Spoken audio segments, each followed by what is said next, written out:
It's November 23rd, 2014, and we want to know, will Harley Quinn and Power Girl be the next big movie announcement to come from Marvel? When it's time to start fighting buildings, are the Teen Titans kicking themselves for not letting Jenny Quantum join the team? All this and more is coming up next. It's Season 2, Ep 8 of DCR, starting now. We rescue a world from mysticism and tyranny, and usher in a future brighter than anything we can imagine.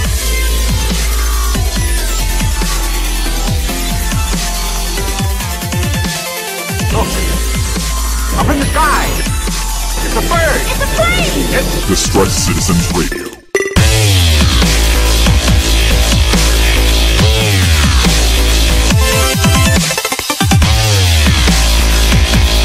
Hey everybody, and welcome back to another episode of the DCR. I, of course, remain your host, Sean Lamont, comic book reader extraordinaire, and I'm joined this week, as always, by Mr. Brian Glein, the Punmeister General. Hello, sir. Hey, Sean, how's it How going? are you?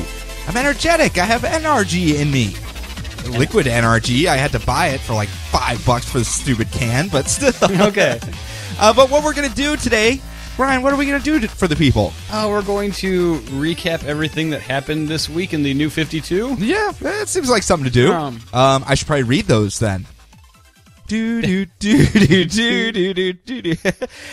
but as such, since we are going to be recapping all of the things that happened in the New 52, spoiler warning, if you have not read your books, they will be spoiled this week, so make sure you get out there and read them, buy them, look at them, wear them on your head, whatever you do with your comics, just make sure you do Bat them off the table in frustration. Man. like an angry house cat, just like, meh, forget this. This hobby infuriates me. Just make sure you do it before you listen to this episode. As you can tell, we are somewhat recovered from last week.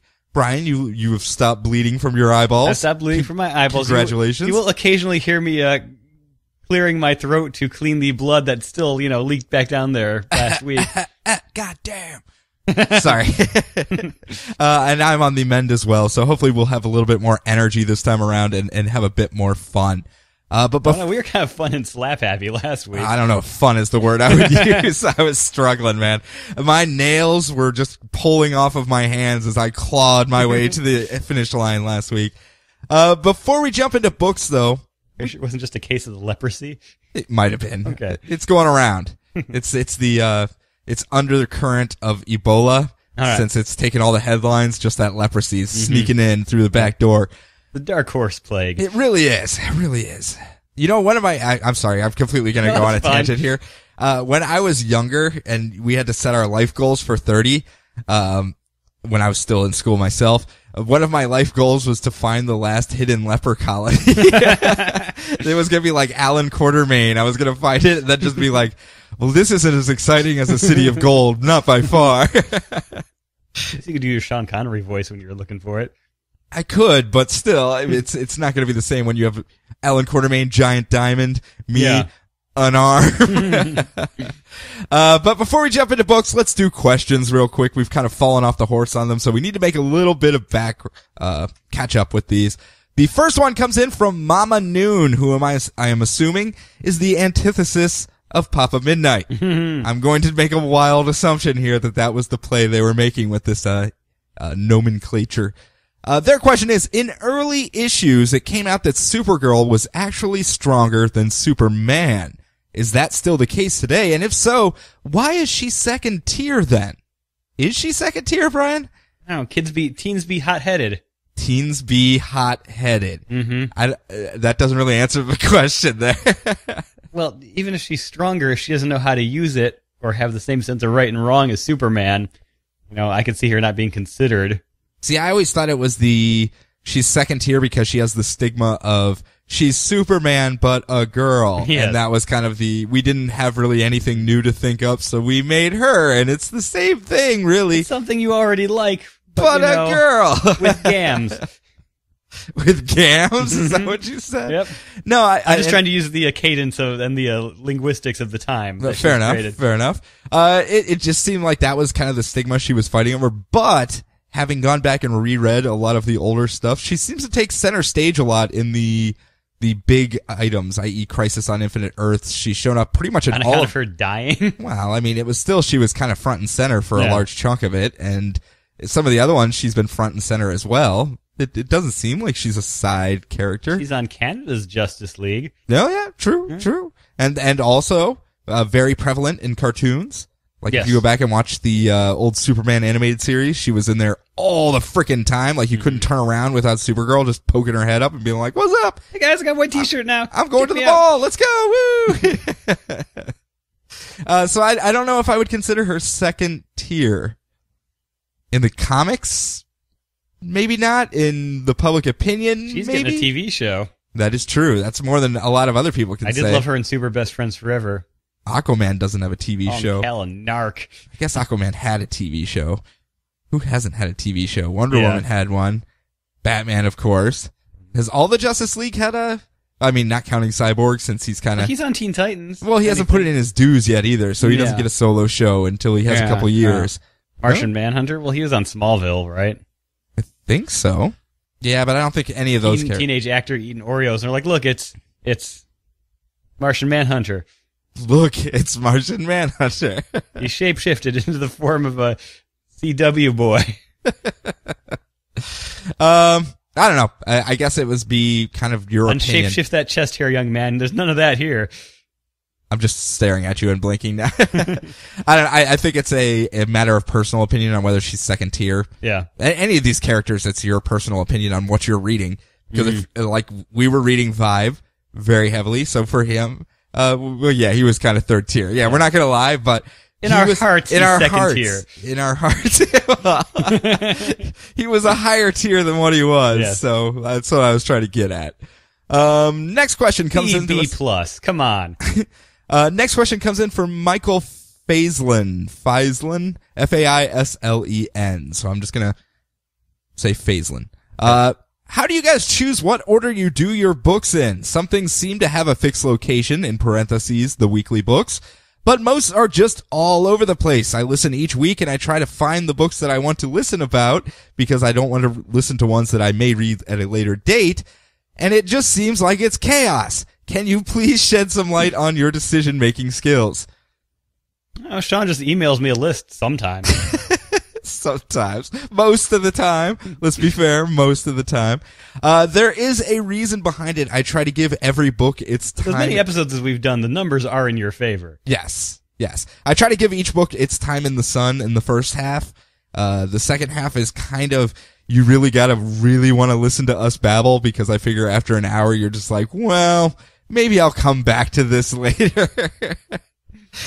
So I try to make sure every book gets some time in the first side, because part of the reason we did this was to point out some of the books we were really enjoying that we're not getting the love, weren't even being covered, so we want to make sure they get, some coverage as well. And that's it. That's the only reason And you do try to tie things together. I do. Like, oh, all these characters are green. I'll put them together. Yeah, all these characters are in space right now. Let's do a space section over here. And, these are characters that Batman has been very mean to, and they get their own section, which is basically the Bat half of the show. But that's it. We'll pause on questions for now. We'll really try to make up some lost ground on it. But until then, Brian, why don't you go through this week's books? All of them? All of them. Okay. Now! All right, we are starting off with the Multiversity Pax Americana #1. Oh, we're starting off easy, I see. So, yeah, all right, well, if I'm doing all of them, so it's Watchmen in 36 pages, except everyone looks kind of lumpy. You have mastered the art of minimalizing this stuff here and just making it completely useless to anyone that would be listening. Do you want to go a little bit further in depth on that one? Okay, so I'll pick up some of the books so you can focus on yours. Okay. We are doing the Multiversity. We are doing this big 52 Earth wide crossover story with Grant Morrison about the power of comic books. And we have stopped on the Earth that houses all of the Charlton heroes. These are all the superheroes. DC is known for acquiring superheroes from other companies, buying them. Would it be competition, or is it just kind of, you guys are struggling, we could use these guys, add to our repertoire? I think depending on which version of the history you're going through, it can go either way. Okay. Yeah. I was honestly curious. I didn't know. Yeah. So, and so the Charlton Heroes were the basis for the Watchmen story, the famous Watchmen story, as made famous by Zachary Snyder. Of course. Mm-hmm. And so, aren't these the characters that he wanted to use, but DC wasn't comfortable with it? These are the characters that he was originally going to use, and from my understanding, this story eventually became its own beast, and they figured they'd rather have their own characters kind of stand on their own instead of having them, bump up against their other versions that are taking place in the regular DC universe. Fair enough. Yeah. I know there was at least one point in one issue of the Question where the Question read Watchmen and decided he wanted to be more like Rorschach because he's cool. I'm not kidding. That's an actual thing that happened. That makes much more sense in this issue because I wasn't sure if you were going to... Actually, it makes perfect sense with the multiversity concept. Man. Yeah, exactly. Didn't even think of that. It's full circle now. Mm-hmm, yeah. So now we are telling a Watchmen-style story set in the modern day using the actual original non-numbers filed off Charlton Heroes. Your Questions, your Blue Beetles, your Peacemakers, your Judo Masters. Judo Masters? Judo Master. That's quite the power set he's got there. Yep. I'm assuming it has to do with judo? Yeah. Or mastering judo? Yeah, him and Karate Kid. Different timelines, but they love each other. We start off with the Peacemaker murdering the president, and then we make our way backwards. Yeah, this is one of the most graphic mainstream comics I've seen in quite some time. I probably stared at those pages for a while. Well, at least that first page where it was just the entire jaw being blown off by the bullet and it going backwards and reattaching back on as time's going backwards. I was like, yeah, that's pretty disturbing. Yup. So it takes place after the War on Terror ends and world peace is brought about by the new President Harley, who decides to save the world by enlisting real-life superheroes like the comics his father drew when he was after he got out of Vietnam. He was a famous comic artist, apparently. So they are like a government-mandated and branded super team. Like they've got merchandise deals and everything. It's like, hey, the government, look, we little Blue Beetle action figures. Don't act like you wouldn't buy it. Oh, no, I would totally do that. And so Peacemaker, he calls them the Justice League of America. And like Blue Beetle stands there being the dork of the team. Just kind of stands in the back and lists off all of the failed team names they tried to give the Charlton Heroes over the years. How about the law? Everyone likes the law, right? I am the law. I think Nightshade telling him to just shut up in the most PG swearing humanly possible was one of my favorite things that happened this week. Really? Mine, the Question stole this week for me. Oh, Question was great. There's actually something in another issue that's my real favorite part of the week. Oh, man. Yeah. Teaser. You don't want to listen for that, kids. So at the their big reveal press conference to, the rest of the world, Captain Atom, who we last saw in Final Crisis Superman Beyond. No, he was in his own series for a while. No, this is the Captain Atom that was on the Superman team. Oh, in Final the Quantum Crisis. Superman. Yeah, okay. Yeah. Yeah, so he shows up and uses his phenomenal cosmic powers to raise 3 towers where the Twin Towers were knocked down. Man. Just in the blink of an eye. Just up in the ante here. Just up in the ante. A guy tries, like, this is all special effects, this isn't real, and he just immediately blinks him off to jail. It's like, oh, well then, you're ridiculously powerful, aren't you? Dr. Manhattan. And everything starts to fall apart. People get murdered. Sarge Steele kills the original Nightshade. There's tension between Question and the Blue Beetle over both naming order rights and just their general tactical approach to crime fighting. I'm sorry, the stupid scene where it's him trying to figure out witty things to write on his card that he wants to leave behind. Yeah. Yeah, that absolutely loved it. It's like, I need something smarmy but badass at the same time. I'm really having trouble putting these two things together. I'm thinking white trash, black day. What are we doing here? And he still wound up on something completely different, which I loved. Yeah. So he's investigating. So Question, he's trying to investigate the murders of both the original Nightshade and the first superhero, Yellow Jacket, which everyone's like, he just disappeared. He wasn't murdered. Captain Atom, we eventually see him explain. He's reading Ultra Comics, the comic that shows up in all of the multiversity things that drives people insane. It infects them. And he sits there and talking about how, oh yeah, comics are kind of cool, how you can read them forwards or backwards or go from any page and it really still tells a story. And then he kind of winks at you because like, you can do that with this comic because it is so dense and so deep. And it's told from two different perspectives, depending on whether you read it forwards or backwards. That's also how his, power set kind of works. He's like, yeah, I'm visiting the future right now, but I'm right here. So I know this other thing that's happening, but whoa, crazy, weird, trippy. I flipped to the end already. Whoopsie. Yeah, and then he maybe gets murdered by a particle accelerator, or he just disappears because he's all powerful and can do whatever he wants. I think he just leaves. Yeah. It's like, yeah, I'm out of here. I heard there's a raging party over on that other Earth with all the kids, so I'm gonna swing by there. Yeah. It's hard to explain what happened with a linear narrative without giving everything away, but it is seriously, I don't know, just do yourself a favor and read it. Well, that's the whole thing with this one. If you read it from back to front, that's the linear nature. That's straightforward, just regular comic book style. Yeah. If you read it from front to back, just like a regular comic, that's from Captain Atom's perspective, whereas that's how he's kind of just jumping around through time and seeing, oh, what's going on over here? Maybe I'll just pop in 10 years ago here real quick. Oh, gotta raise these towers real quick? Oh, okay, I remember this. Yeah, let's do it real quick. So it's this weird little out of sync order when you read it the first time, and it has that page where he's just going, psst, read it the other way and it'll make sense. Yeah. And it's just, it looks gorgeous. Frank Whiteley is amazing. I make jokes about all of his characters looking lumpy, but while some people will argue that Watchmen is the best comic ever, I will argue All-Star Superman until the cows come home. So this is like easily my favorite creative team working on this. Man, I was gonna say that's basically this is the sequel for you. I know, right?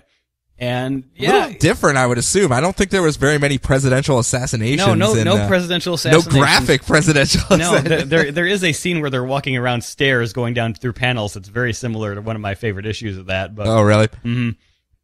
So, thumbs up.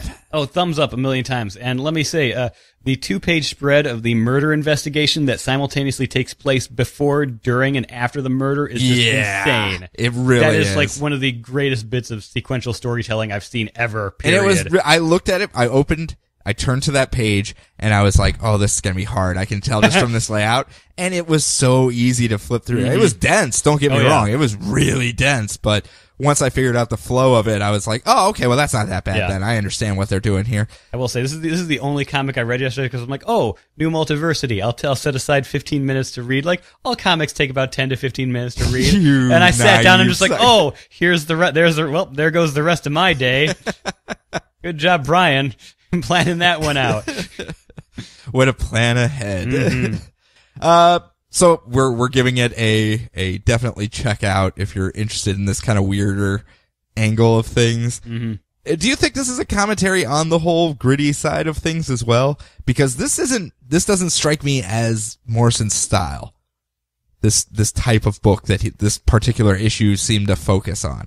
But he's really good at it. Yeah. And that's what's kind of disconcerting to me, where it's like, is he just saying, yeah, I could do this if I want, but that's not my style? Or is it I wanted to tell this story? I think it's more the storytelling challenge of the pacing of the issue and everything. Yeah. It's sort of like, Seven Soldiers. It's like, I want to do 4 separate miniseries about a superhero, or 7 different 4-issue miniseries about a super team that never meets each other.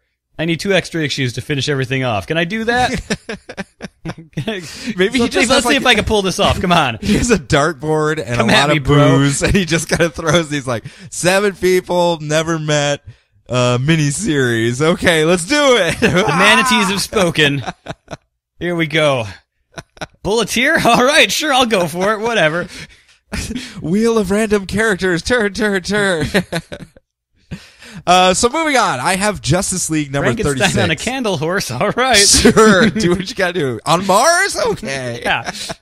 I drew the Mars part for myself.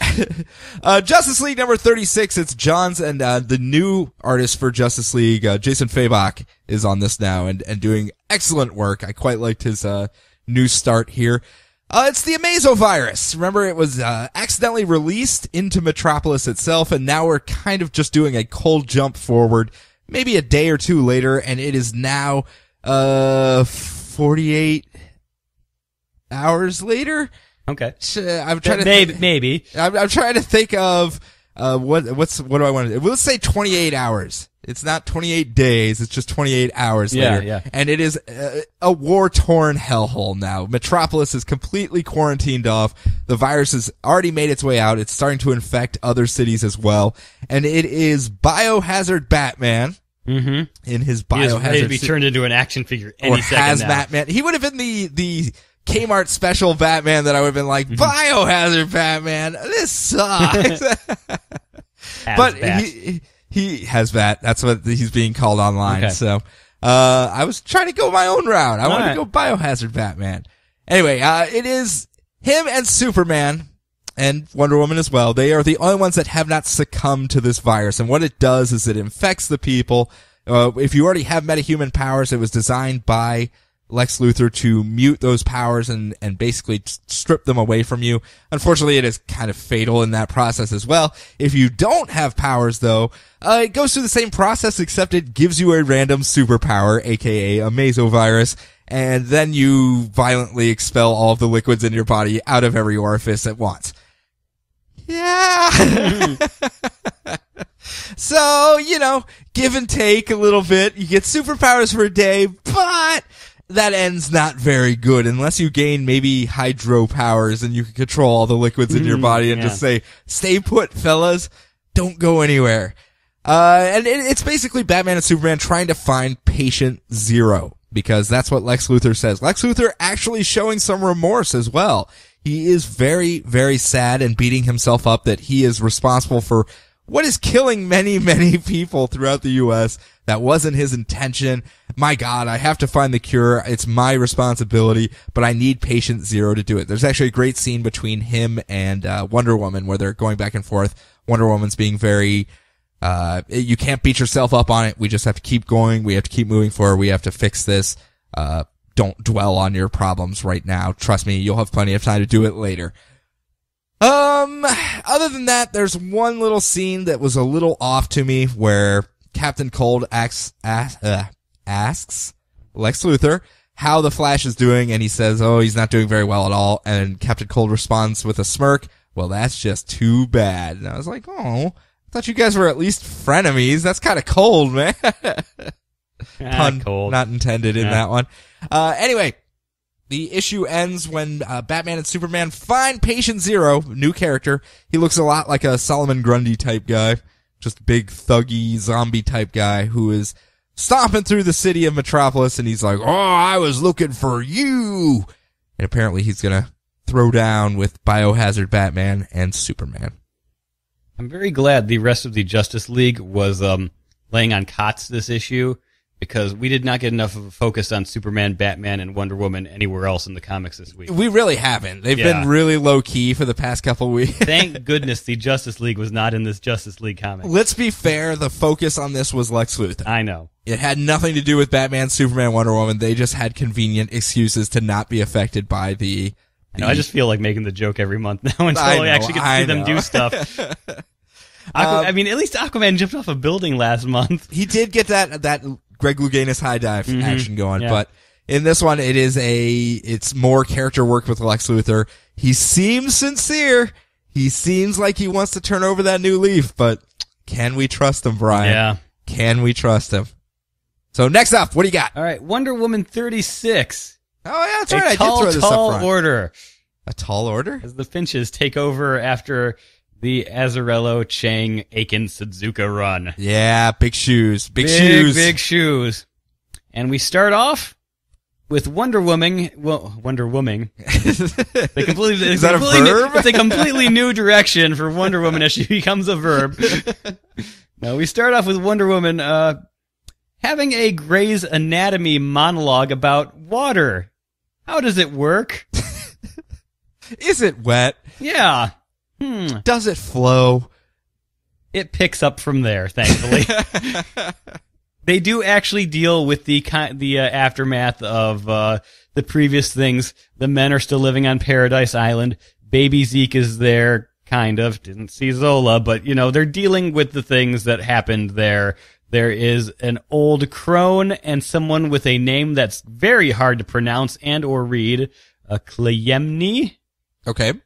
She is the, rabble rouser trying to say it's like, we shouldn't have men on this island. And, like I said, the Wicked Witch from Snow White's just like, I also agree with her. Would you like this apple? Back in my day, there were no penises on this island. Yes. And we got along just fine, Yeah. see? So. Well, we just completely dismantled that one pretty quickly. Yep. So, the Justice League shows up. They just slowly sidle in on a panel. It's like, can we come into this book now? Are we allowed? Okay, we're allowed. Okay. In the present day? Yeah. Have we established that now? Yeah. Okay, let's come in now. Yeah. And so there's this and they're like, hey, Wonder Woman, we're having a Justice League emergency meeting. Look, there's some major environmental disaster. And Wonder Woman just flips the freak out about this environmental disaster because she sees an abandoned teddy bear left behind in the wake. Buried in the mud after the water washed it away. Yeah. So, she goes to investigate and, just starts punching the crap out of Swamp Thing because, well, he's here. It's obviously his fault, even though she'd been there 2 seconds earlier. He's like, this is very unusual. I've never seen anything like this punch. And they just talked like not too long ago when they helped out with her houseplant that she didn't water. Yeah. It takes oil, not water. Yeah. Aquaman shows up and he's like, hey guys, simmer. And Swamp Thing gets an admittedly awesome. He's like, oh look, my favorite member of the Justice League, Aquaman. They give this very nice continuity rich, like icy stare at each other and part directions. That made me happy, if anything. It did. That was actually a very nice little touch just because of their, past interactions before where they've decided that they will be separate as long as they don't get too close to one another. They will not have any issues because, look, you do your thing there, I'll do my thing here, but there's more plants under the water than Atlanteans, so back off. Yeah, so, Aquaman goes, hey, Wonder Woman, I know we haven't been allowed in your book in a while and you usually behave differently outside of it, but this is really off the page even for you, getting this angry about something. And then she, recaps all of her appearances, both in the Azzarello Chang run and all of her appearances in the other books. Yeah. It's very dense in that one-page recap, but at least it brings everyone up to speed. Yeah, if you're waiting, like you were waiting and saying, I'm not going to get into this epic tale that Azzarello and Chang were doing, I could completely understand. It's almost necessary. If you're not going to brush all that under the carpet, there's a lot to bring people up to speed on. So I completely understand. And at the end, it's like there's like a little centimeter of space left on the page. It's like, oh, and I'm also the god of war now. It's like, oh, okay. I just love how it was Aquaman just like backing away, like, I was just asking how your day was. Yes. And then Wonder Woman comes home and is all, oh my gosh, now my mom is a pile of mud. What's going on? That water, man. How does it work? Yeah. How does it work? Her mom was a statue in the last run, and it was like this sort of like the town center, like the Jebediah Springfield of but made out Paradise of clay Island. because that was the irony of so she lied to Diana and said that she was born. Oh, I just made you out of clay. But that's how the birds and the bees work. No one thought to throw a tarp over her when it started raining. Apparently Amazon's not very good forward-thinking planners. Yeah. Hey, it's gonna rain. Did you throw the tarp over our queen? No, I think Billy did. Damn penises, they ruined it again. I give credit where credit is due. It takes cojones to not only follow up the run that we just had. Obviously, we have made no shortage of mention that we absolutely adored it and thought it was a very well done run. Mm-hmm. To not only follow it, but acknowledge it and run with where it left off. Yeah. Because you have to maintain a tone at that point. You can't just go, nope, we're doing a cutoff here and we're going a completely different direction. But at the same time, the tone was a lot different. Not as self-assured in this Wonder Woman as she has been in her title. It's more Justice League Wonder Woman than Wonder Woman. Understandably overwhelmed. once she ran down her list of things that she is responsible for. Very understandable why she's overwhelmed. And I think it is a decent enough start that I'm intrigued, but it definitely showed some signs of it's going to take a little bit for this team to grow into the character, I think. Yeah. It's okay, we have solid footing, now we just need to start moving forward now. So we'll see where they go from there. I'm definitely willing to give them the shot. It's just, after the consistency of the last 35 issues, a little shaky on this one, so it was like, okay, I was expecting it. I'm willing to wait it through a couple, and we'll go from there. How about you? Are you about in the same boat, or a little less optimistic? A little less optimistic. Okay. I don't recall any shots of Wonder Woman gratuitously coming out of a shower in the last Oh, it happened all the time. Okay. Hermes kept rubbing the window to try to wipe the fog off all the time. There. Oh, you scamp! Yes. Get out of here, you lecherous Yeah. Hermes! Yeah. Ah, those Greek gods, I tell you. You thought it would have been Dio, but nope. Nope. It was Hermes. Yep, it was Hermes. He's quick. Yeah. You can't keep him out. Next up, though, Green Lantern New Guardians, because we got more God stuff. In this case, new gods. Out New with the old, Guardians. in with the new. New Guardians? New Guardians. It's the Boston Green Lantern book. New Guardians. Some wicked New Guardians. Where we had left off, though, Highfather had gone out and talked to Carol and Kyle and said, hey, you guys have that life equation inside you somewhere. You don't seem to have control of it. How about you come back with me to New Genesis and I'll get it out of you. Everyone can be happy. I can use it to fight Darkseid. You can go back to your life without worrying about turning your current girlfriend into the shape of your old girlfriend. And they even reference that in this issue where Carol's like, you and I are going to talk about what you did to me later, just not right now. And he's just rubbing his head like, oh, I'm so sorry. Oh, I'm going to be sleeping on the space couch for years. At least he can make his own space couch and make it nice and comfy. That is true. He could make it a fold out if he wants to. But he brings him back and says, forgot to mention this beforehand. I can't really differentiate between John the Stewart life. was doing it. He'd make a Murphy bed just because. Just because. Protect, I tell you. I completely lost my train of thought now. Now I have to actually look at my notes. That was weird. So he brings it back and says, I can't really differentiate between the White Lantern energy and the life equation, though. They both have too much life in them. So I'm going to have to extract both from you. It's probably going to hurt quite a bit, but you're still willing? And he goes, yeah, let's do it. And he does just that. He kind of pulls the white energy out of Kyle, and he is just left as normal human Kyle. No ring, no nothing. He's just normal human dude. And Highfather all of a sudden goes, yes, the power is mine, and plugs it into his ring stick, for lack of a better word, that has all the other rings in it. And it grants him his ungodly power, or in this case, godly power. And he starts ranting and railing and raving about how he's going to remake our universe, the universe that they're in, that part of the multiverse, into this den of order and turn every citizen in it into the perfect soldier to fight off Darkseid, because this fraction of the universe is the only one that defeated Darkseid ever, so he knows Darkseid's gonna come back, but this time, it's gonna be just an entire army of order waiting to kick his butt. He's like, yeah, it's gonna be great. And Kyle and Carol are just kind of standing there slack-jawed like, that's not really what we signed up for. You said you were gonna use it to fight him, not, brainwash and remake the universe in your image. Can we renege on this deal and say no? And he's like, nope, I'm a god. I get to do what I want. So Carol starts blasting him with Star Sapphire energy. It does nothing, of course.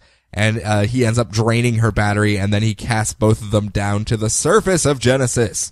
Remember, New Genesis is a floating city over the wreckage of their original planet. So it's Kyle and Carol, no rings, no powers, no nothing, on this alien planet going, we better get back up there and get our rings back before everything goes south, because maybe we made a bad call on this one. Unfortunately, though, it is too late. They did make that bad call, so Highfather heads on over to the planet Muz. Do you remember this planet? Muz? Yeah, the planet Muz. It was in Green Lantern Corps for a little bit when they were chasing down the Durlans. All right. That weird little sand planet with the sandworms outside and everything. Okay, yeah. Yeah, see, it's all coming back to you now. But then Highfather uses the life equation to turn every resident there into a stormtrooper, essentially. All right. And they all go, "Hail Highfather," and he's gonna say, "Okay, beta test successful, let's do it to the rest of the multiverse." Yay, Highfather! It's kind of a, you never played D&D when you were a kid, right? No. Not really. They had a setting called Planescape that was my absolute favorite, that was basically philosophy with swords. Okay. And you have your alignments in it where it's like neutral good, lawful evil. I know about those thanks to the internet. Yes, okay. Well, each one of those different things had its own plane of existence, and they had their own way of how they looked at Earth, essentially, or how they looked at life. And the lawful good was machines. They were little clockwork beings that walked around because they followed the law to the extent, blah, blah, or I'm sorry, that was lawful neutral, whatever. But this is very much like a lawful neutral versus a neutral evil type thing where it's just like, blah, we're gonna fight now, blah. It's interesting. Okay. So it's just, that's what it makes me think of as the old Planescape modules where it would be these planes were always in direct conflict with one another and everyone got caught in the middle of it. Yep. Papa Midnight was in my campaign. Really? Yeah, he's a sensate. All right. He's stated as such in his book. I mean, apparently he plays D&D too on the side. Okay. It is a gateway to the occult. I never knew. Next up, what do you got? Batman Superman number 16. I didn't know where to put this one, to be honest. Yeah, it's kind of an odd duck across everything else, but here we go. We start off with some schlubs showing up at a hospital dressed as Batman and Superman to entertain a bunch of sick kids. Aww. Yeah. We then cut to Superman, Supergirl, Steel, and Crypto transporting orcas across the sea. Is it the task force to take out Penguin? No, actually, no. Aquaman's gonna be vacationing here soon, so I told him I'd give him a hand, because he needs to have orcas wherever he is. Just in case. And then suddenly an orca explodes. Never help Aquaman move. Ever. Were the Sea Devils there? They were. They kind of were. Don't kill those whales, you bad people. Yeah. Those eco-terrorists with their bullhorns. Yeah, no. Everyone gets hit in their S, the S symbol, not the other thing. Okay, gotcha. Yeah. Except for Superman. No one can tell where the bullet's from or where it came from. Meanwhile, at the hospital, the guy in the Superman costume gets shot in the chest by one of those bullets. A kid asks, are they bullets or is it something zipping around? We'll maybe get there next issue, but okay. Right now we're just gonna call them bullets for the sake of ease. Fair enough. So a kid asks him if he's okay. It's like, you got some red on you there, Superman. Are you all right? And he's like, oh, it's just ketchup. I'm gonna go wash that off. And he makes sure he leaves the room before he dies, so the kids don't see Superman die. Yeah. Yeah. And feels. Yeah, and they really hammer that home when it comes to Superman as well. Mm-hmm. Once he pieces together what happened. Yeah. Ooh. Oh yeah. Oh yeah. So Superman and Batman, they investigate the hospital for clues. When the kids see Superman is there, and they are so happy he's not dead. Oh my gosh. Just beating you down, aren't they, man? So while Batman does detective work, Superman hangs out and entertains the kids and like juggles with the beanbags that the guy who was dressed as Superman was using before. Very little known power of Superman juggling skills. Mm-hmm. And just in case this scene wasn't heartwarming enough, Batman gets all growly and is like, hey, Superman, we need to get back to the case. And then one of the kids goes and stands next to Batman, dons the exact pose and goes, hey, Superman, we need to get back to the case, in the single greatest panel of the week. It was amazing. I just wanted to see Batman just like backhand the kid or something. He's just like, hey, this is serious business, kid. So they figure out someone is targeting everyone with S's on their chest, and Batman goes, ah, crap. Looks like you got your own Joker now. That is not going to be fun. It's pretty terrible. Trust me. I'm still dealing with all this crap. By the way, make sure you carry a lockpick with you in case you walk into a cell. and make sure you look up the roots of everyone's names around you just in case they are the Joker. I have found this out the hard way. So then a voice comes over over the Bat computer and says, "Oh man, good thing you guys were monitoring all of your loved ones, because now I know who they are, Superman. Smell you later." Pew, pew, pew. Yep. And then Lex Luthor, some singing lady in front of a giant swan in Korea, and someone doing peace treaties in Kondak all get shot at once. Whoopsie. And Superman's off like a bolt trying to figure out. It's like, oh my gosh, what's going on? Yeah. As I said, I didn't know where to put this one because it's kind of a superhero story, but the first half of the book is a lot of Superman and Supergirl dealing with their own self-doubts. Yeah. Where it's them trying to figure out, and to me, that's kind of the easiest go-to threat for super family members. It's very hard to find a credible supervillain for Superman without it just being ridiculously super powered over the top, where you're just like, okay, this is so not affecting me whatsoever that it's just kind of out there. So to make a hard-hitting story like that, like this particular issue was with the kids and everything, I think focusing on their self-doubt as their biggest enemy is kind of a nice role. Like, his arch nemesis should be himself as far as how he deals with his shortcomings. Mm-hmm. To me, at least. That's just how I am. But, which is kind of why I was sad to hear that whole grounded storyline was so miss more than hit, because to me that sounds exactly like something I would be interested in reading, where it's just him dealing with his self-doubt, where he fits in the world, how he would work. And, it's a shame that wasn't quite as many hits as I would hope it would have been. At least from what I've heard. I haven't read it yet, so I can't say anything. But yeah, this was excellent. I was not expecting to get this out of Superman Batman No, not at all. This month at all. It was very Action Comics-esque. Yeah. As far as the way Pac and Cooter have been doing it over there. Pac wrote this one as well, right? Yeah. Mm-hmm. Yeah, so I mean, it was very much him channeling what he's been doing over in Action Comics. Much more emotional ties to the characters, much more slower beats where you actually dig into the characters' heads and really feel the sorrow that they're feeling. Yeah. Whereas I almost wonder if this ties in a little bit with that wacky one-off Atom issue. It might. It very well might. I see that dealing with that weird seed that was planted before. Yeah. So there's lots of different directions they can go with it. It's just was not what I was expecting from Batman Superman, especially after the goofy, hey, let's trade significant others and forget who we are, and then just mac on each other's girlfriends / love interests. I mean, that was very sitcom tropey in comparison. It was fun, but it was almost like fan fiction. It's like, oh, what's happened to Superman? And make them, like, just playing with action figures. Like, make them kiss. So different tact in this one. Yeah. For the feels better. It feels like it'd have further implications in the DCU. Also, yes. So we'll leave it at that. Last one for me, my weekly Earth 2 World's End number 7. What do you think is going to happen to Earth 2, Brian? It's going to explode. I think so. As I say each and every week, this book is detailing the death of Earth 2, it would appear. We obviously don't know if that's going to happen for a fact, but it definitely does not look good for this planet. As such, it is a bunch of little vignettes taking place. Can't wait for the multiversity map of Earth 2 to just slowly turn to a bunch of little crumbles. Yeah, just... There's like 2 and not much else here. So it's a bunch of little vignettes, so my apologies for jumping around. It is going to be a little difficult to keep up with, but I try to split it up into these little side stories. First off, War, Death, and Pestilence, the 3 surviving members of the Furies of Apocalypse, are hanging out at the Fortress of Solitude going, hey, what happened to Famine? It looks like she died.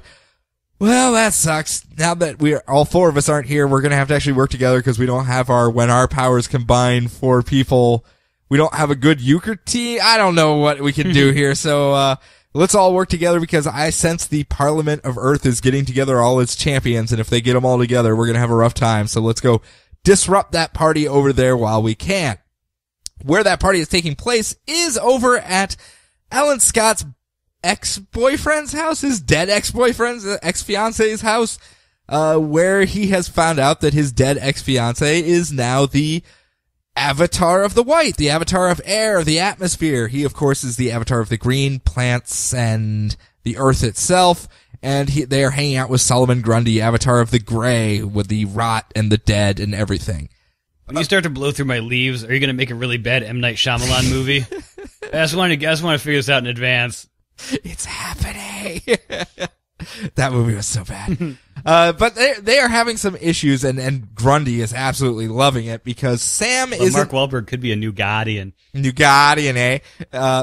Sam, his ex-fiance, is not really Sam. Say hi to your Motherbox for me. Oi. USA. No, stop. Let me get through this. We got tons of books to go. Sam isn't really himself. He's gone full on Avatar. He has lost his human side, so he's basically going, yeah, I look like this guy, but I'm not him, so slow your roll, no making out with the air. Back off, Alan Scott. You make out with the air, but not this air right here. Sticking out his tongue, it's so weird. I feel you.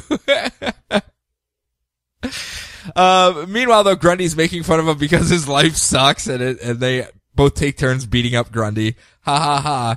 But we can't waste time beating up this lunk over here, so let's go find the next Avatar, the Avatar of the Blue. Woo! We'll pick up that next week. Next little vignette is Below the Earth, where Power Girl Batman, being, of course, Thomas Wayne on Earth 2, Val Zod, the son of General Zod, that is kind of our Superman now on Earth 2, and Red Tornado, who is actually Lois Lane in a robot body. I hate having to re-explain that every week, but I have to because it does play an integral role. They are fighting off the activated array of Superman clones that are beneath the earth in Desaad's little workshop there. And they're all in various states of repair. Some of them are missing jaws. Some of them are part cyborg. Some of them have laser eyes. Some of them have targeting reticles. They're just like, slap some stuff on this Superman clone and see if it looks better. Nope, this one sucks. Throw it back in the tube. And they're beating all them up where nearby Desaad is lecturing Huntress that she has to become the new Fury to replace the one that has died. Sorry, Huntress, you gotta become the new Fury. And she's like, I'll never do it. And he's like, hate to tell this to you, but I already commissioned this Huntress-inspired armor over here, this Fury armor. I don't just design this stuff for fun. You're gonna have to at least wear it once in the next issue or maybe the issue after that. You can take it off afterwards, but you're gonna have to do it. And I just, as I was reading we do have a little cupcake holder in there for you. I just had this mental picture of Desaad in a design meeting like, no, my master wills more purple! I don't know. I just found it very funny to myself, at least. So that's where we're leaving those guys for now. Constantine, though, is still stuck on Earth 2, and he's trying to find a way out. In his book, he went and visited his family, so I'm going to say this happened beforehand. He cast a little spell to say, take me to some allies, and where it took him was the prison place underneath Arkham Asylum. Remember where they were keeping all of the superheroes and villains that they had captured in the tubes there? That's where they broke Jimmy Olsen out and everything like that, and Aquawoman. That's where he shows up, and he's like, jail, of course, but, you know, I've had worse mates than this, so let's work with what I got, and he just starts pushing buttons left and right. Surely nothing bad will happen there. Finally, our last little vignette takes place on Amazonia, aka Paradise Island of Earth 2, where Dr. Fate has flown over to Paradise Island to try to find Jimmy Olsen. Remember, he was babbling crazy talk about him before. This is going to be really weird for me to try to explain, Brian. Even to you, I think you're going to raise an eyebrow or two. He shows up and goes, the helm of Naboo has willed that I find its mate. This mother box that you are clutching. Apparently the helm of Naboo is also a mother box. And this is that mother box's girlfriend that Jimmy Olsen has. So they knock mother box boots and okay. And impregnate Jimmy with the spawn of two mother boxes, turning him quite literally into a god. Okay. Are you with me still? Sure, why not? Okay. That's where it ends on that little vignette. And I was like, no, you shouldn't have stopped there. You probably should have kept going to really kind of fill that out. Jimmy is now the host of the first spawn of two mother boxes that have procreated in him, and he is carrying the spawn of mother boxes within him. Darkseid debuted in a Jimmy Olsen comic. So I know. I've read articles where like, actually Darkseid is Jimmy Olsen's arch nemesis. I'm like, all right, sure, go ahead. Well, we're running with that apparently on Earth 2. It's probably good he did get the Earth 2 god powers though, because at that moment, Apocalypse decides to boom tube into our solar system, and boom tubes right into the moon, shattering it, and takes its place, circling the Earth too, with its fire pits and giant gashes in the side of the planet. Now with rocks of the moon raining down upon it in a fiery place, which makes sense why there were giant meteors crashing down into London in Constantine a week or two ago. Okay, yeah, you're right. And I was like, okay, that makes a lot more sense. Wow, Earth 2 is not doing good, man. Not doing good at all. I mean, there's really a time where you just have to cut your losses, I think. And I think these people should just cut their losses. They've learned how to open portals. They know this. Hop on a giant space arc, go to 5 years in the future, as I'm about to, correct? Yeah, you I'm are. about to, in the new 52 Futures and number 29. It's a special highlight issue. Before you do it, though, World's End, so much fun. Okay. It's just so much popcorn fun. Go on, sorry. We've got a special highlight issue as a half of Firestorm, Ronnie Raymond, and the former Red Robin, Tim Drake, who, as we all know, is currently living under the name Quigley Throckmorton. No. Are storming... No, I strongly disagree on that one. Are storming the castle of Columbia University to stop Dr. Yamakaze from teleporting Madison Payne with his teleporter. Maybe teleporter. We're not quite sure. It's just a tube, maybe. So they reveal their alter egos to each other. You know, it's like, oh, super bros forever. Yep. And then they fight the sudden appearance of Cadmus armed guards at the science building. Well, I'm sure there's no connection there. And like, Cadmus, the pharmaceutical company? Which, to be fair, I suppose it would be very disconcerting if Pfizer suddenly came at us with an army of fully upright Bob Doles, you know? Somebody took Bob Dole's peanut butter. So they fight their way through the Cadmus people to the teleportation dock. Yamakaze starts the teleporter up. He's been getting funding from Cadmus the whole time. It's all connected. It is.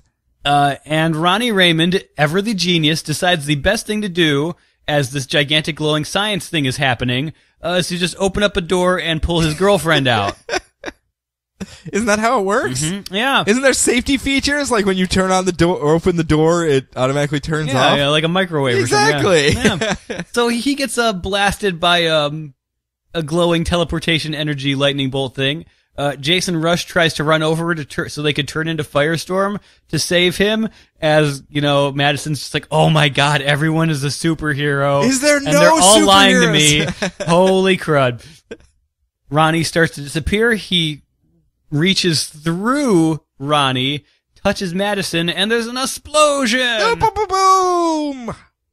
Did the future end at that point? Did not yet. Not that big of an explosion? No. Okay. Good friend Quigley Throckmorton goes through some feels as his new bro Ronnie died because he lost a step because he gave up superheroing, and not because his idiot friend messed with a giant science device before he understood it. And he also lost Madison Payne as well. He clutches her gaudy necklace and screams at the sky like so many Darth Vaders. But Quigley, he did not see the cover of this issue, as Madison Payne is now the other half of Firestorm. Take that, Ronnie Raymond and Quigley Throckmorton. Now Madison has Jason Rusch inside of her. Wait. Oi. No. Oi. That was bad. Oi.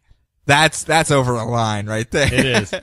So now we have a new Firestorm, and Jason Rusch has to get used to all the lady parts that he's using. I guess, yeah. I wonder if we're gonna have a Firestorm issue where she has to use the restroom, and he's like, This is really I awkward. avert my? I don't know where to go. Go away, giant floating head next to me. I have to use the restroom. I'm not looking. I would cover my eyes, but I don't have hands. I'm just a giant head. Just put your hands up in the air and I'll float behind your hands. I enjoy what this book does. I say it every week. It's a bunch of characters that I could care less about. I've made no secret that I don't really like Red Robin. He's not my favorite of the Robins. He's probably my least favorite of all the Robins. That's just the way I've been reading. And what you've been presented with, I am not surprised. Yeah, he's and down I there. Wholeheartedly agree. He's down there on my list. Firestorm, obviously, we had a lot of fun with his title, but maybe not in the intended It was maybe manner. not handled in the best way. Yeah. He has the potential to be a fun character. Maybe not leading his own book, but you know. Maybe.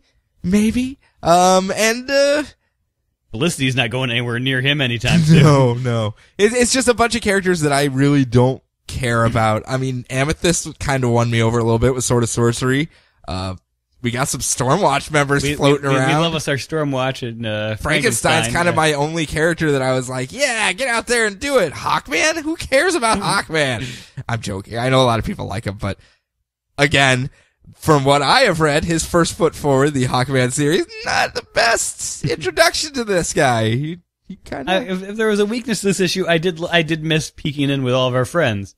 Since really? It was just all one story. Because you were kind of complaining before that it was very vignette style.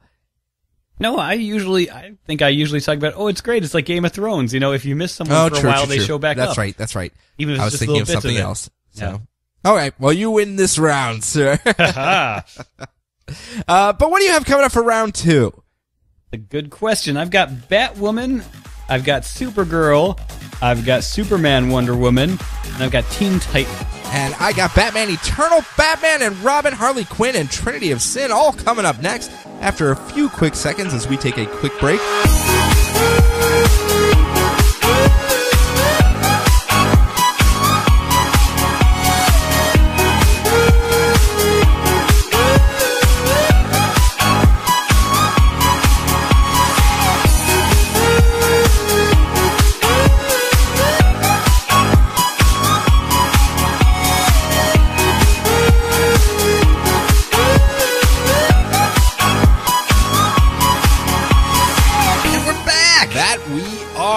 We're ready to do more comics. I left one off my list of there for this half. Red Hood and the Outlaws. How do I forget my boy Red Hood? I know, right? He's not right now. We'll get to him in a little bit because this is the time slot that is reserved for one book in particular.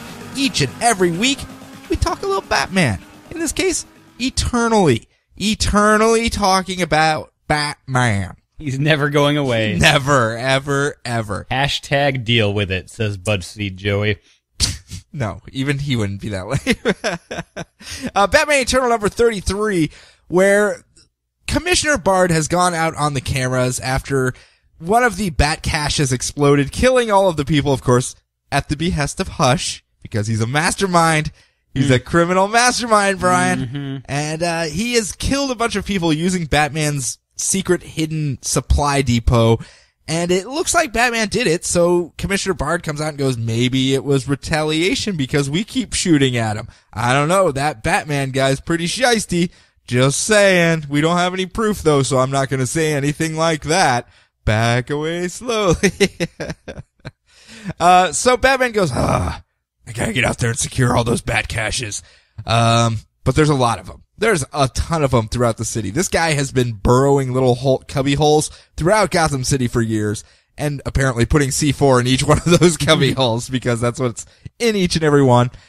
So Julia Pennyworth, Alfred's daughter, who has been manning the control center for the last couple issues, goes, well, I'll go out there and help you. I'm a field agent as well. All we're doing is basically pulling a lever, essentially, to destroy everything in the bat cache, right? And he's like, yeah, but your dad will probably be pretty mad, but I guess we're up against the wall here. So come on, come out with me. I'll show you what needs to be done at the first site, and then we can split up from there. As they are trying to figure out these fail-safes, of course, it's overly complicated, a bunch of EMP pulses and rewiring, and you gotta hold this with your foot and do this with your other arm and pull this lever while you're pushing up this tile. Yeah, it's very complicated. As he's trying to explain it, that is when the ultimate SWAT officer shows up. I guess that's the best way I could describe him. Like this guy from the SWAT team that is under the employ of Hush and Commissioner Bard shows up and tries to beat down Batman. He has like this future SWAT armor on, and Batman ends up beating him, of course. But as that fight took place, Julia figured out how to do it herself and goes, done already. Okay, I'm gonna head off to the next one. He's like, okay, don't get cocky. I mean, I could have done that too, but I was fighting the giant SWAT guy. Lucius Fox, though, has a different problem because the board of directors has called up and said, hey, this is all of our branded stuff out here that's been blowing stuff up. I know we had ties with Batman Incorporated, but this is probably going to come back on us. Can you get in touch with Bruce Wayne and figure out what's going on? He goes, yeah. Calls up Bruce and goes, hey, Bruce, did you check the news recently? And he's like, yeah, I know. Already talked to Batman. He says it's all under control. Don't worry. The worst is over. Surely it is. So as Batman is getting scolded by Alfred for allowing his daughter to be out there whatsoever, Julia comes to one of the caches, opens it up, and is about to pull the lever when a very surprised Hush walks in behind her and goes, "Hey, who are you? You're not supposed to be here. This is my cache that I was going to set to blow up. You can't do it for me." So that's where we end off, though, with Hush facing down Julia. I'm sure nothing bad will happen. Actually, we know nothing bad will happen. Yeah, exactly. Which kind of sucks, but meh. Tell your stories in order, DC. So it's fun. It's a segue issue, that's for sure. It was very much a let's segue into the next portion of the storytelling, and we'll see where they take it from there. Yeah. Moving on. All right, Batwoman 36. Do you remember last month when everyone just went ape crap bonkers? And they were like in space and she had a superhero team? Yeah. And she was hanging out with the demon and stuff. Yeah. And who else was there? Clayface? Yeah. This issue is the beginning of getting there. So Batwoman is a vampire now and is apparently being mind controlled by Natalia Mitternacht into being her new trophy girlfriend, parading her around town and giving teenage boys early onset cardiac arrest with their public displays of affection. Do they immediately just start bleeding from the nose? Yeah. They're like, ah! More blood for them. Yeah, I was going to say, that's a good talent to have if you're a vampire. Yeah. Sexy strut, dinner buffet. Only the finest $5.99 buffets for us vampires. There is also, at the same time, a gigantic cult thing going on in a warehouse somewhere that vaporizes a bunch of people during a lady sacrifice. And just cuz. Yeah. And there's a little amulet that caused the whole thing, and it goes missing. The vaporized cultists go to the hospital, where a certain Dr. Jason Blood touches one of them and suddenly has a Demon Knights flashback splash panel. Like an actual panel of the Horsewoman was there. I was know. Like, hey, I haven't seen you in forever. Yay. I did not, though, see Brick Wedge. He should have been in the front. Like, that's the centerpiece. Yeah. And then you have the rest of the team fan out from the old mill horse that talks and makes fun of everyone. Say the nay, DC Comics. So, someone tries to sell the magical amulet to Ragman at his civilian identity pawn/antique shop. Batwoman's sister flies back into town, and when Dr. Blood tries to go back home, he gets confronted by the demon, who seems just as confused as he is that they're both looking at each other right now. They're like, aren't we the same person, really? I mean, I realized I had that flashback to Demon Knights where it's very firmly established that we were two separate people that just traded places. But, you know, not many people read that, so we could be confused. And we do know that the demon was dug up in Stormwatch. Oh, yes. In the present day. Yeah. Where he was living underneath a tenement building, causing nightmares to everyone that lived above him. Because that was how the Demon Knights got rid of him after he became too much of a liability. They buried him under a tenement building. Hey. They said, soon in the future, a tenement building will be built here and it shall be your tomb.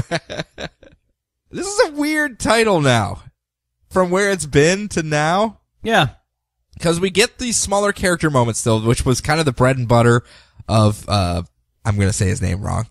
Not even gonna do it. This is kind of the bread and butter of what he is doing with these smaller character moments as far as him and Maggie Sawyer and the kid and Mark and Draco? Yeah. Not that hard. I know. It really isn't. I know. But I always say it wrong, so I was just gonna pull out and not do it. But it seemed like he was focusing more on the characters themselves for his first arc or two there. And we got some hints of that still with her conversation. Like Batwoman's shows up at the, vaporized cultists crime scene, and she's like, "Oh, hey, Maggie, how's it going? How's your daughter?" It's like, "Don't talk about me about that with it." Yeah, we're not supposed to know each other. You are really bad at this secret identity. But it seems like there was a lot of that. But wow, is this going off in a completely different tack though? Yeah. They're just like, hey, let's put together a team. I guess a little easier to jump on. Not gonna lie. Yeah, it was. Although that vampire thing. That's weird to me that they're even sticking with that. I know she's pale and all, but it's the perfect disguise. Yeah, you look just as pale as you've always been. Are you sure you're not undead? Next up for me, though, I have Batman and Robin number 36. Speaking of pure comic bookery, I'm going to run a little long on this one because I think it deserves it. It's the next chapter of the Robin Rises stuff because Batman is trying to track down the body of Damian, his son, that was taken by the New Gods of Apocalypse back to Apocalypse itself. So he loaded himself up into his super awesome mecha armor bat suit and The HazBat armor. The HazBat. And he has flown into Apocalypse and somehow got infected with some sort of disease while he's there. But he is just beating his way through everyone, trying to find his way to his son. Last issue, he faced down against the glorious Godfrey, the guy who actually stole the body and sent it back to Calabac. And, he easily beat him down. And in this one, he is torturing Godfrey, for lack of a better term, just kind of pumping him for information, who tells him Calabac has him. He's using the residual energy in your son's body to fire the giant laser cannon that's destroying all the planets around here. And Batman flips his shit. You turned my son into a gun? A gun? Batman hates guns! And he flies off in a rain of blood and terror. Just raining death through Apocalypse, mowing through hordes of parademons. His wings on his HazBat armor are apparently nanobots that he'll just do like this flap with the wings and then they'll just shoot out and just destroy everything in front of him and then come back and reform the wings. Oh, man. And he's just like, brah! Full on rage mode at this point. We'll come back to him, though. Okay. He's doing that. We'll just say that. Because nearby, Batgirl, Red Hood, Cyborg, Red Robin, and Titus the Bat Hound have come to Apocalypse as well to try to help out Batman. Of course, without his permission. They kind of hijacked Cyborg and hotwired him into opening up a gate, and then Cyborg was like, booyah! And jumped in after them. And that is where they have landed, where the citizens of Apocalypse, some of these parademons, want to eat Titus. They've never eaten dog before, and it looks delicious. Oh my god, it looks so delicious. And there's a little bit of a disagreement between the two parties on who gets to eat Titus. One side, nobody. The other side, us. Does Apocalypse have gigantic dogs running around? They do, and they have Eternia battle cats, apparently, because a whole war breaks out, and Titus the Bat Hound goes tooth and nail against an armored battle cat of Apocalypse and takes it down. And I was like, yeah! Hey, Pat Gleason, sorry you had to draw all those slow mob issues with Two-Face. Here you go. Here, just have the dogs fighting literally Battle Cat from He-Man. that's just do that, please, if you could. So they make their way out, and they're like, now for the hard part. We have to find Batman on this hellish place. And literally the scene pans over 10 feet where there's just explosions and Batman is flying through a battle cruiser with his suit, blowing it up. And they're like, I think he's over there. Very well done. It was very funny. Cause it's Red Robin being all super serious leader Red Robin, and it's just Cyborg like, dude, I'm pretty sure we want to go that way 10 feet. I'm pretty positive about this one. So they walk up and they see Batman just full on rage mode still, and they take off their little Robin crests that they have that are in the style of Damian's and hold it up in his face, and they're like, dude, chill. Remember why you're here. And he's like, oh, hey, what are you guys doing here? I told you not to come here. Oh, Cyborg, I see you had a change of heart and decided to help though. And he's like, yeah. Something like that. Okay, well, my plan was absolutely hinged on me getting the attention of Darkseid and drawing him out, but I guess if you guys are here, we could just go to Calabac's house over there and get the kid. So let's go, woo! And they bust in. It's literally that much. Cyborg tries to interface with the giant railgun cannon that's using the energy to blow up planets. It ends up getting fried in the process, though. Red Robin finds the sarcophagus of Damian floating in the, I guess, energy tube that's being drained of all the energy for the cannon. And Batman beats down Calabac with his own stick. For lack of a better term. Again, I assume that's some sort of energy weapon that he has. He's got some sort of, like, crappy club, like a future space club. A boomstick. Yeah, and Batman takes it and just beats him over the head with it until he gives up. And all of the scuffle is broken up though when a giant familiar shadow is cast over them.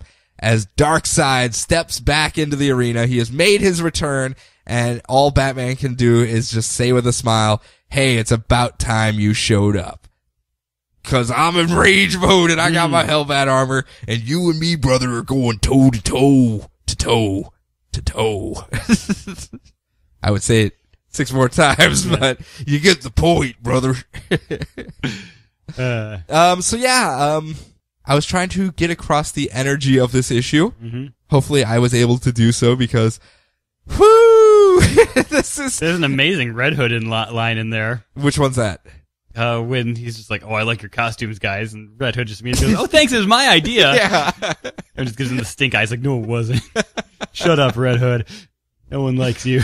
Tell me this is not just pure, unfiltered. Oh yeah, the gigantic like dragon tanks that showed up. And, I mean, this is just like unfiltered comic book right now. Yeah. And I love it. Oh, yeah, I said it when Frankenstein Yetis were fighting man-bats. I mean, come on. But to be fair, everything leading up to his death was so much more quiet and family-oriented and hey, really love this kid, so when we kill him, we twist that knife even more in your heart. And then after that, it was just pure despair for Batman for like 5 issues. And now it's just gone to crazy land for the last 10. And it shows no sign of slowing down. Yeah. Apparently it's going to be Batman versus Darkseid. I'm sure it's going to end in some unconventional manner. I doubt it's going to be a toe-to-toe punchy match. We'll see. Maybe he has something to barter with. I don't know. Moving on though. Moving on. All right. Supergirl 36, new creative team. Yes. We've got new direction too. Kay Perkins and Mike Johnson with Emanuela Lupacchino. Supergirl is dealing with the after effects of Doomed and Red Daughter of Krypton by becoming a barista. Bearded Clark Kent shows up to make fun of her on the job, and she's like, "Oh, shut up, Cal. I'll be a normal human being if I want to." Yeah, back off, bearded Superman. Yeah. So you hipster. Yeah. Hanging out in a coffee shop, I tell ya. Again, we're focusing on their self-doubts, though. Don't know why you're using the free Wi-Fi since you abandoned your blog. Yeah. She uses her now finely tuned super hearing to track down Shaban's rock music, and we're so close to the fireworks factory, and then suddenly Supergirl gets transported to pig farts. Wait, what? Oh, Mr. Comics Extraordinaire doesn't know what pig farts is? No, I don't know what It's better than Hogwarts. It's in space. It's on Mars. You need a rocket ship to go see it. Their headmaster isn't Dumbledore. He's Rumble Roar. He's a lion who can talk. You're a wizard, Kara. Look, the Rumble Roar's right there. Supergirl's fighting Rumble Roar in this issue, Sean. I see. Yeah. But for reals, Supergirl gets taken off to some space school where a bunch of fellow students start fighting her. She powers up to her full, way more practical Kryptonian armor and fights a space werewolf named Savo, a classic Superman villain Maxima, aged down just a tad, and gets help from hunky space dreamboat Captain Comet. Things are not looking good for Wheelchair Guy. Oh, not at all. Poor Michael having to deal with some stiff competition. Yeah, really. But anyway, it was actually training for the Crucible, which is a space school for superheroes, and is run not by Rumble Roar, but by Lise Amada. And then Supergirl goes, "Nothing's Amada. What's the matter with you?" And then Lise goes, "What? Nothing. I just told you my name." And Kara just kind of chuckles to herself under her breath, satisfied with her wordplay. I have a feeling you've added something to this storytelling. I don't know what you're talking about. So Maxima is an old character. Yeah. Because to me... she showed up on Earth and beat up Superman and tried to make him her husband. Okay. Mm-hmm. I have a similar story to tell a little bit later, really? But we'll get there. There was 2 things in this particular issue that kind of stood out to me. Mm-hmm. A, the school teachers, I guess you could say, the administrative staff. I'm not, the people she was beating up? No, like the actual administrator. Okay, yeah. It explicitly tells her that they helped out a certain character that we may know. By the name of Dr. Shea Veritas. Yeah, Dr. Shea Veritas. Apparently they have a link. And this Maxima looks a lot like a younger Shea Veritas. So I was reading it and I was like, is this like Shay's daughter or something?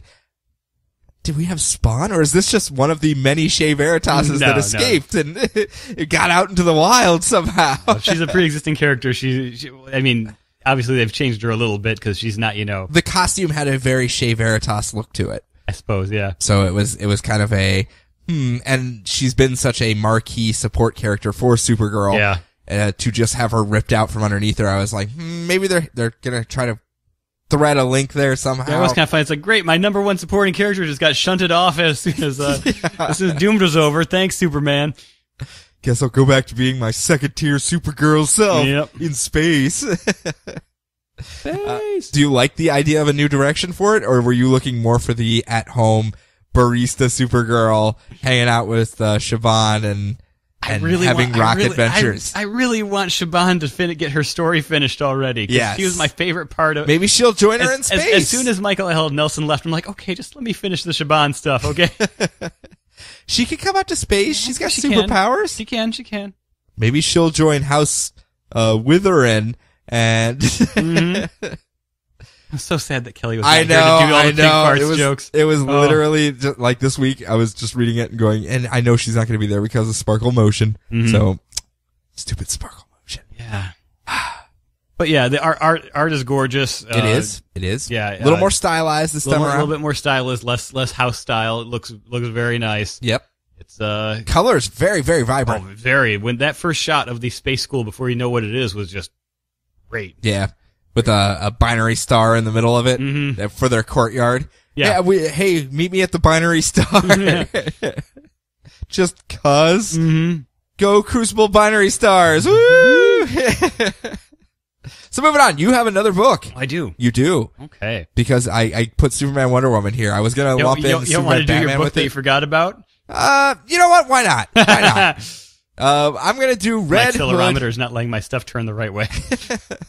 I'm doing Red Hood and the Outlaws number 36, and I'm having issues here, Brian. I've said many, many times how much I love this book, how much fun it is when it's the three of them trying to figure out stupid problems in their stupid manners. In this case, it's going a direction, and we'll leave it at that. Roy Harper has been hospitalized. If we recall last month, Starfire has had a minor drug addiction problem and was having the shakes coming off of it, and in her efforts to escape and get back to the drugs, flew off really quick, and the blowback from her fiery powers caught Roy, massive burns all over his body. He is clinging to life basically, and basically all she does is kind of pick up his burnt husk, fly him to the hospital, and there's actually a very funny scene where the poor EMTs that are outside having a smoke break, she like drops off Roy onto a gurney and is like, he needs medical attention, stat. And they're like, that's not exactly how hospitals work. You have to like bring him in and fill out paperwork and stuff too. And she's like, not asking, do now. And they're just like, meep. And they run him inside. It was kind of funny. It was just two poor lowly girls working the night shift smoking a cigarette. So anyhow, she does that because she has to go get some more smack and do her space drugs. Roy, meanwhile, was stuck holding the bag. He was fighting off all of the terrorists that the three of them initially went in to fight before all that happened. And they're all roided up on Venom. And he goes, well, it's me versus a bunch of people on Venom. I need to Venom up myself. And he hooks on the little external pump that they have and goes roid rage Red Hood and just starts killing everyone, literally killing everyone in sight. Just murders all of these guards, murders all of the support staff, murders everyone, and then goes, whew, that was a good rush, I have to admit. But I need to go find the others, goes outside, finds Roy's stuff, and that's where we jump back to the present day where that's what he was briefing Green Arrow / Oliver Queen, who has come to visit Roy, on what had happened. And they have a very contentious relationship. Oliver Queen is basically like, I knew Roy was an idiot. I didn't know he hung out with idiots. Why do you idiots all hang out together? And I said, because usually it's fun when they're not all on smack. But as they're arguing, they're having their whole big argument back and forth on, Jason's saying, I've dealt with rich millionaires and how they think they can fix a problem quite a bit in my life. That's not how we're going to solve this problem whatsoever. I have to go find Corey, blah, blah, blah, blah, blah. And he's bad talking Corey because she charred Roy Harper. And that's when all of a sudden there's a big flash of light and they run in and it's Essence, bam, who has just fully healed Roy Harper. And he's just sitting in bed. He's still recovering. I mean, he's not fully healed, but all the burns are gone. She's like, hey, remember me? Got your back there, Jason. And there's actually this whole scene where it's him explaining that she was his first kiss and, you know, boy meets girl, they both become assassins. They can't talk to one another again because they're on opposite sides of a cosmic war. Yeah. The usual. Yeah.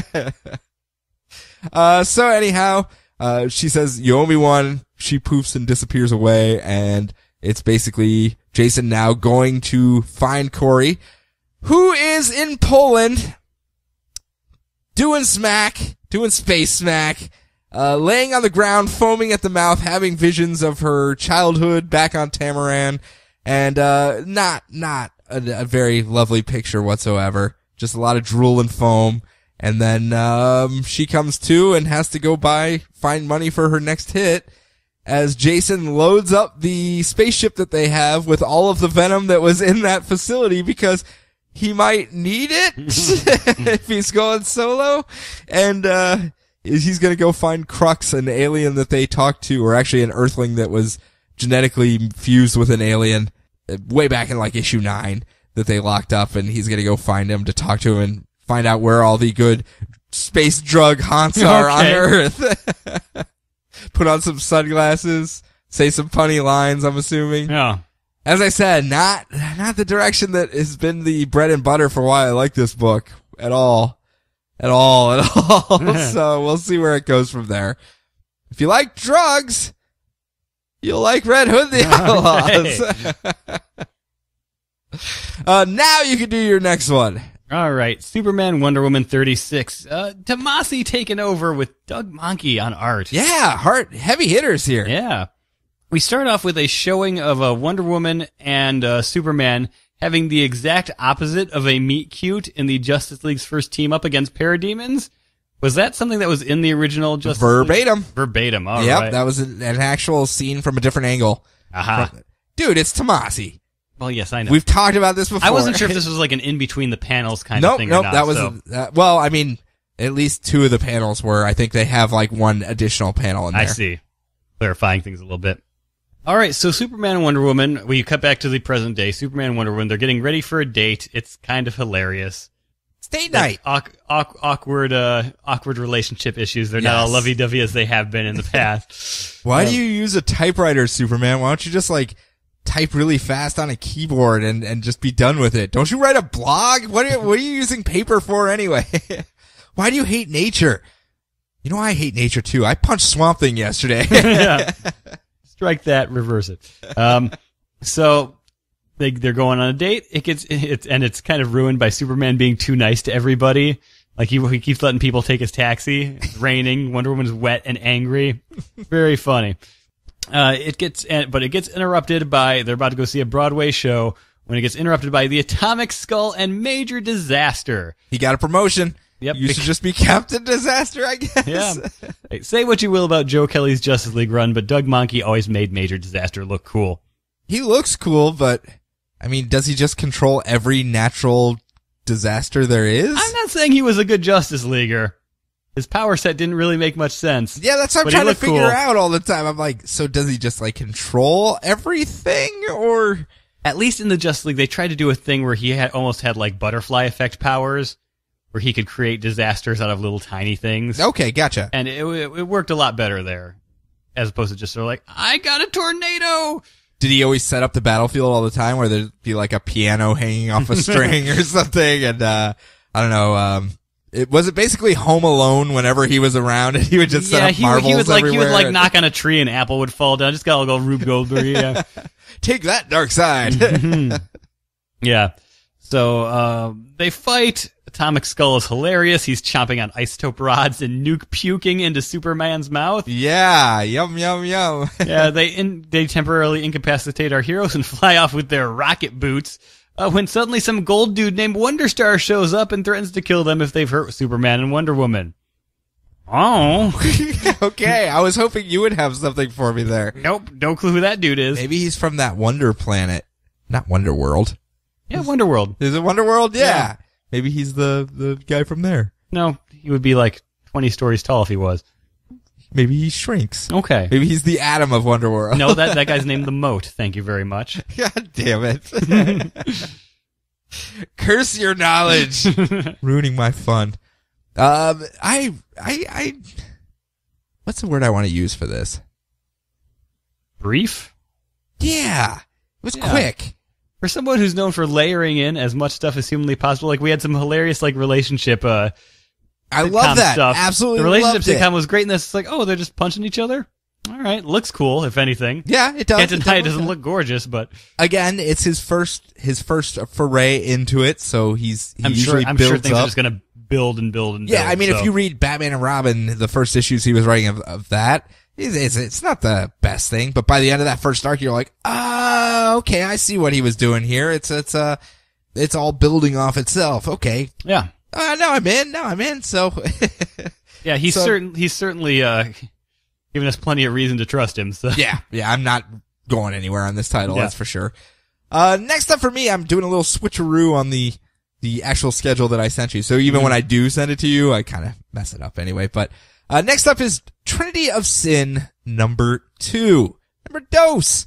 Cause, Brian, do you remember anything that happened in Trinity of Sin number 1? Nope. They fought demons, don't you remember? All right. And then they flew Sounds like into a thing they would space. do. Question said, I'm not hanging out with you jerks. I hate you guys. Walked off on his own. I wish I was still acting like I was in Justice League Unlimited. Yeah, and Pandora and Phantom Stranger flew up to space to fight the demon that keeps sending other demons after him, this guy by the name of Nimra.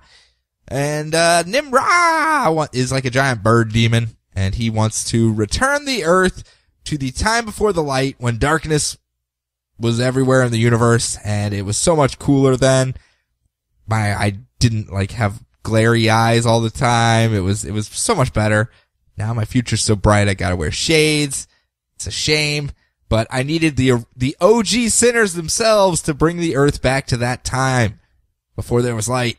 I got 2 of you, so smote. He just kind of beats them down very easily and ties them up, and tricks the Question into coming by resurrecting the dead body of his ex-landlord that was killed in the last issue, and he's there paying his respects, and then her desiccated husk of a corpse comes out of the grave and goes, "Hey, go over here," and then falls to the ground again. And he's like, "Oh, well, that seems like a question that needs to be answered." He just kind of runs off because someone desecrated the corpse of this lady that he felt bad about. So he shows up and he's like, "Oh yeah? You think I'm going to be easy to capture? I've got the Spear of Inquest." And he runs through Nimra. Another spear? Yeah. He made it a more different spear. Yeah, well, it's made from a shard of the Spear of Destiny. Okay. He formed his own, the Spear of Inquest, that I guess inquires about things very forcefully. Like, where is your spleen? Or what's on the other side of your torso? I guess these are the questions that the Spear asks. It's very specific in its questions. But it does nothing. Nimrod just kind of smacks him around, pulls the spear out, ties him up with the other 2, cuts them all so that blood comes out, and causes it to go back to the Earth of Shadow, Shadow Earth, whatever you want to call it. Dark Earth, I believe is what they call it. And that is when Pandora helps them all. Nimrod goes off to celebrate the not sun, and Pandora heals them all up. They stand up, they look around, they go, "Man, some bad magic must be going on, because that city skyline looks like an MC Escher painting. It feels like home." As the skyline's all melting and kind of twisting in on itself, and the buildings are kind of looped over each other and folding into themselves. And magic, man. They need to go back in time. I'm telling you, you were right.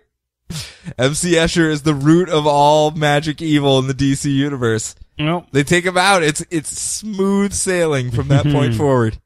Do you think there's like a handbook at DC for the artists? Where they're like, if you're gonna do magic stuff, just draw MC Escher stuff. Yeah. Yeah. Nothing says magic like topsy-turvy buildings and stairs. Gotta do the stairs. as the Question looks over at a copy of Pax Americana. He's like, through a soft focus lens as Total Eclipse of the Heart plays, and he just slowly reaches over.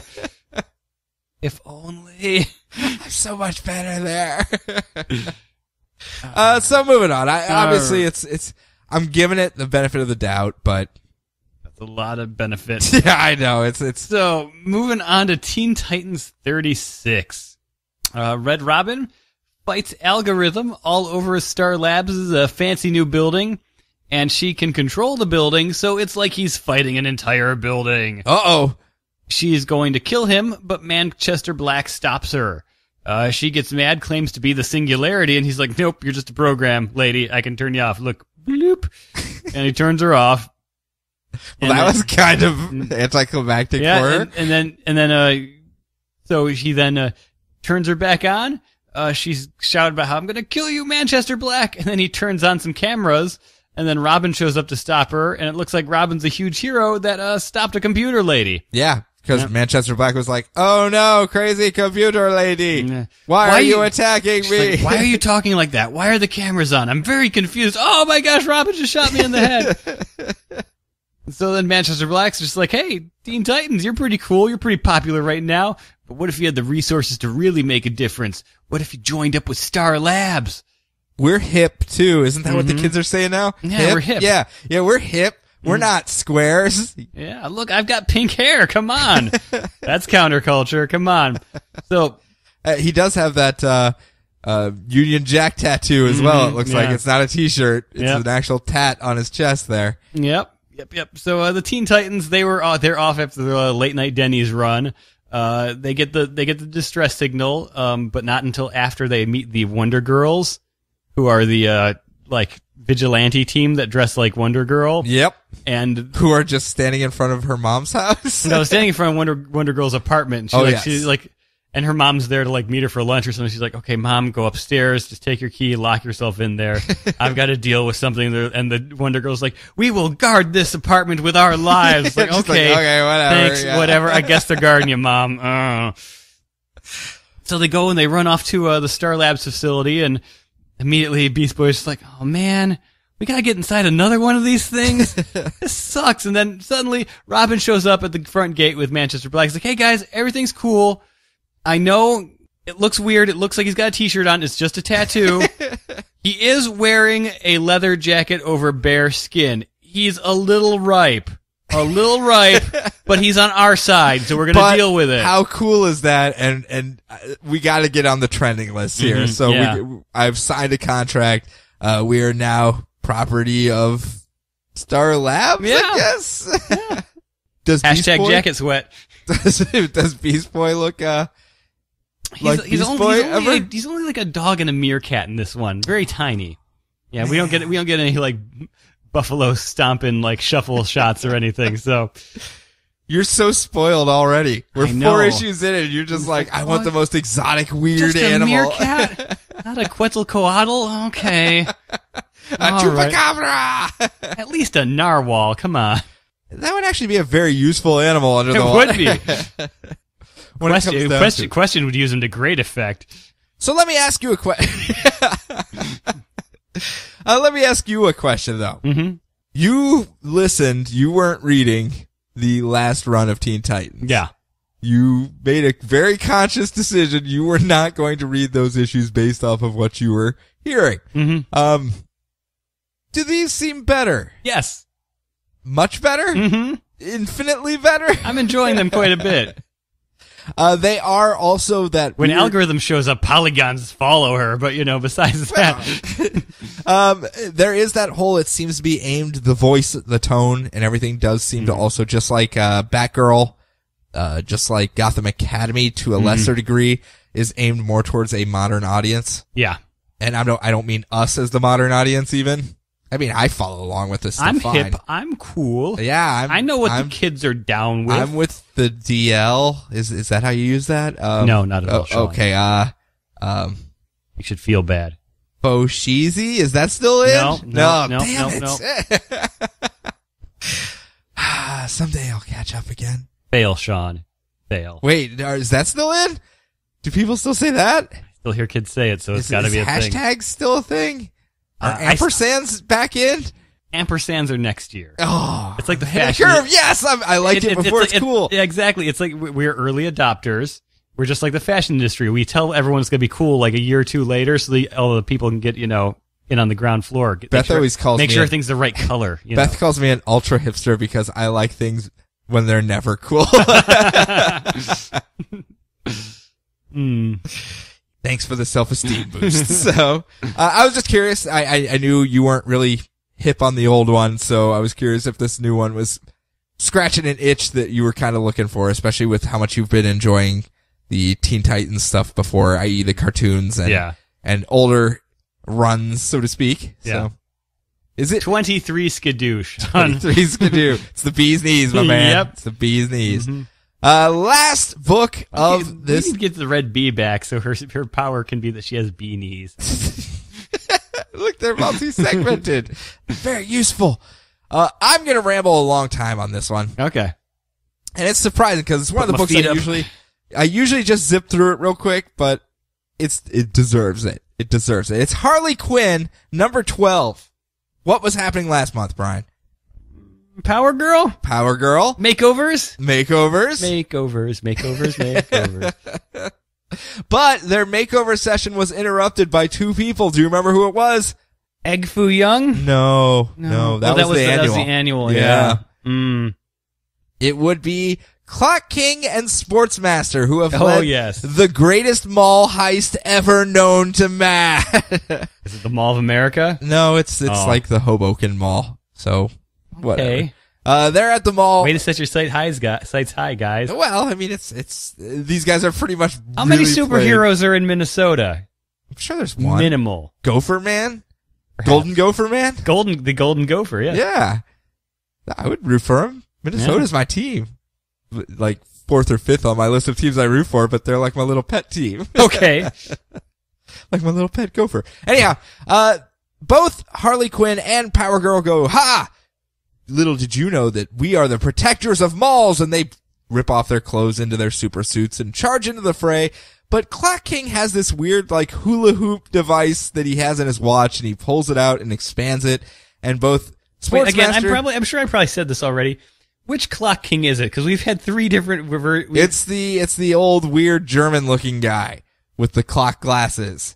Okay, so it's the clock glasses, not... Okay, so the one that mysteriously replaced the, gang runner, Talkman. Yeah. Well, he never was Clock King, to be fair. Okay.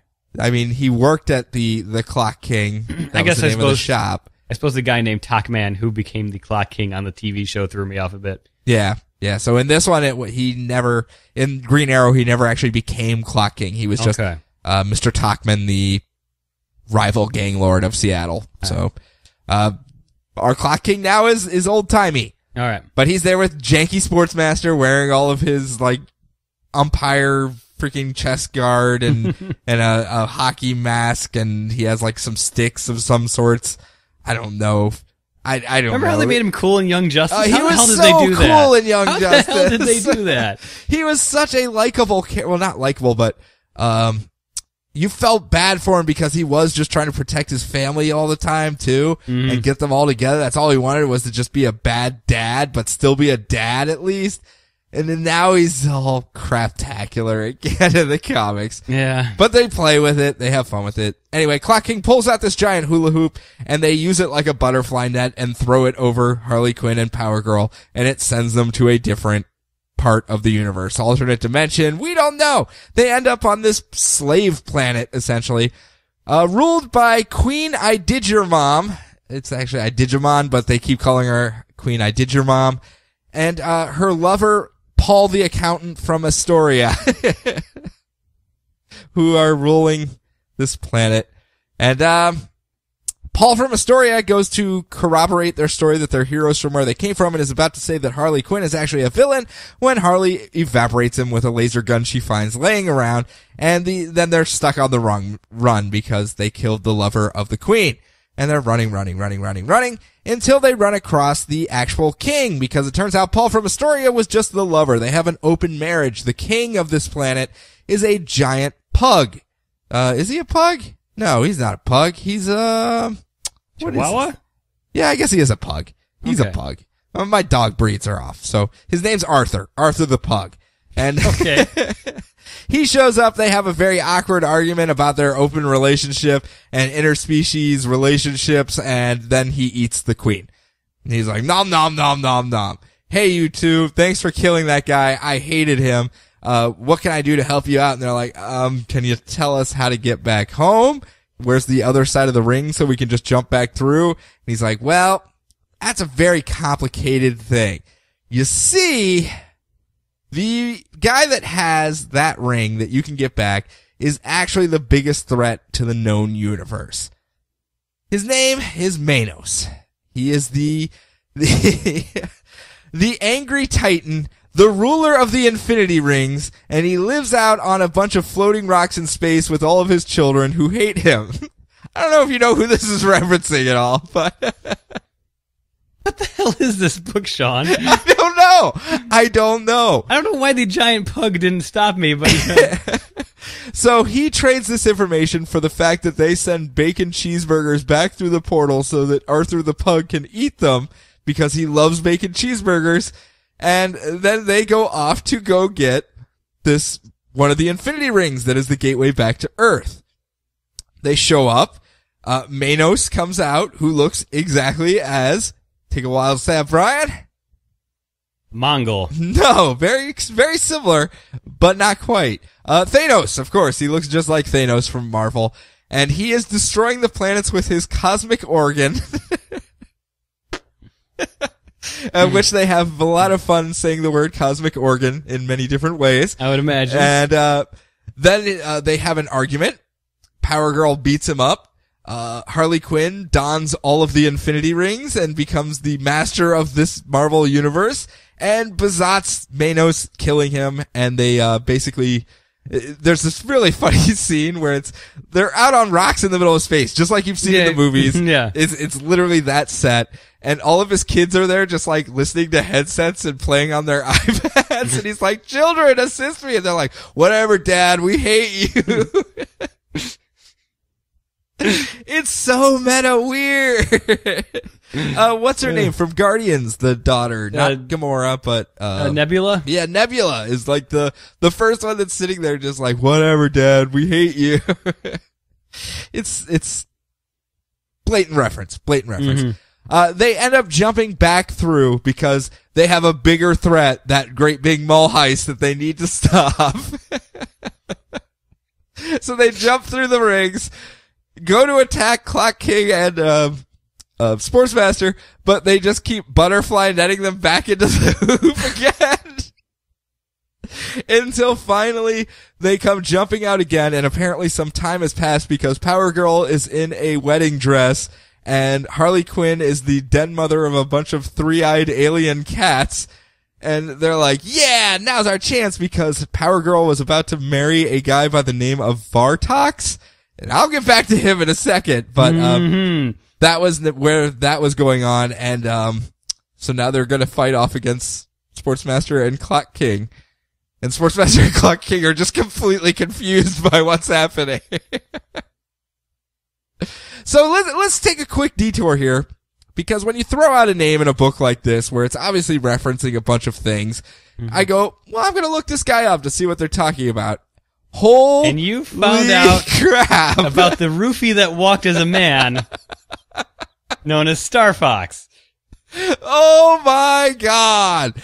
What the hell is this And you character? wonder why girls never used to read comics. I fell down such a dark hole of the internet by Googling this one name. And I found his last appearance was in Power Girl, the actual series, where I'm just going to read verbatim the synopsis of this issue so you can get a gist of what this character is like. And these are the same writers that were writing this particular issue.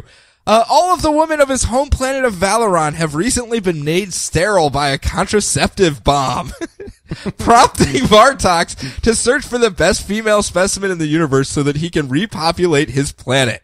Selecting Power Girl as the prime candidate, Vartox comes to Earth, staging a fight with Power Girl and everything, and they get into this. I'm going to paraphrase a little bit here. And after this whole big battle, he convinces her to enter into a fertility chamber, which combines their life forces and sends out a pregno ray back to his home planet, impregnating all of the females and males on his planet with his seed. His mission complete, Vartox left for home.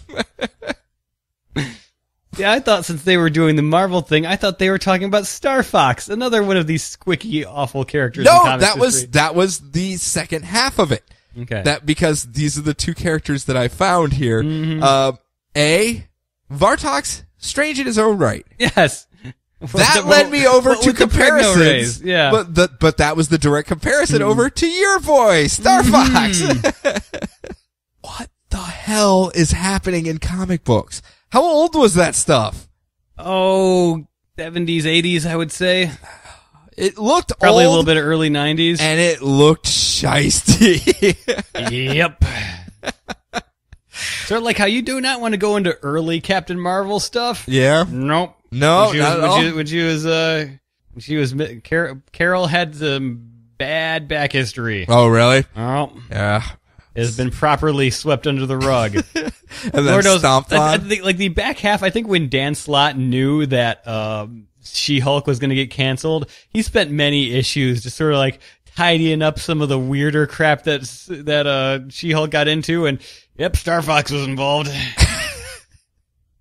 That is a dark, dark well of the internet. That's all I can say. And there are way too many fan pages for that character. Oh, really? Way too many. Oh, my goodness. They seem to be sarcastic, to be fair. Okay. To be fair, it's a lot like the Snow Flame, or Snowfire, the guy that gets his power from cocaine. Oh, okay. Yeah.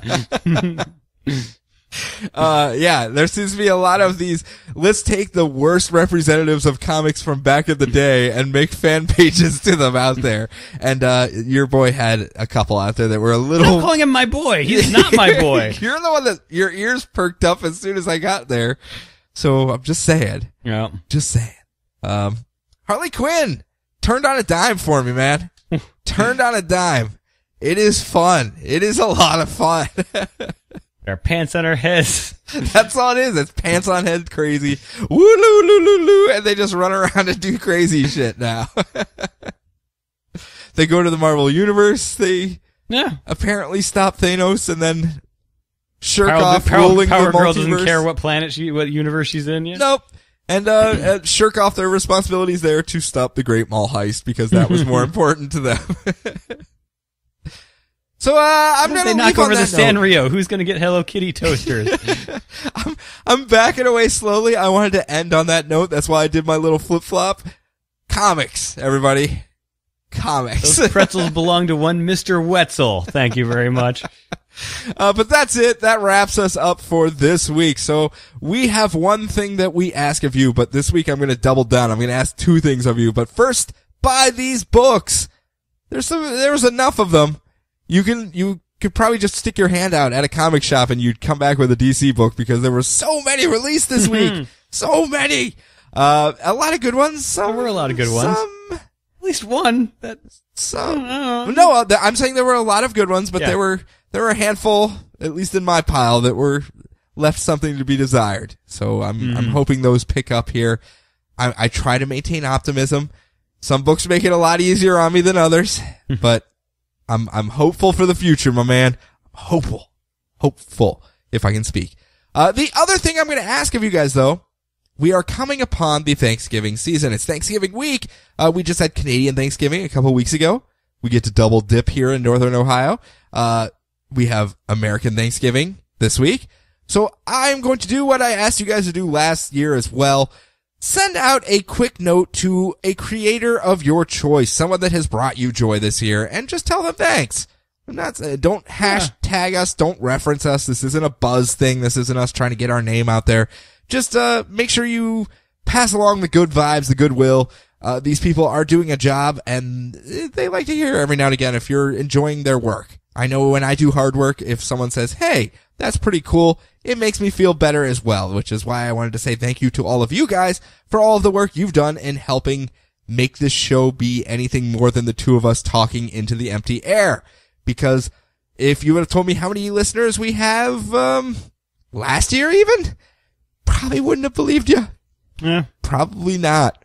So what do you think about us not taking credit for this Thank a Creator thing? Leave your thoughts in the comments below, Sean. What? Wait, what? What's happening?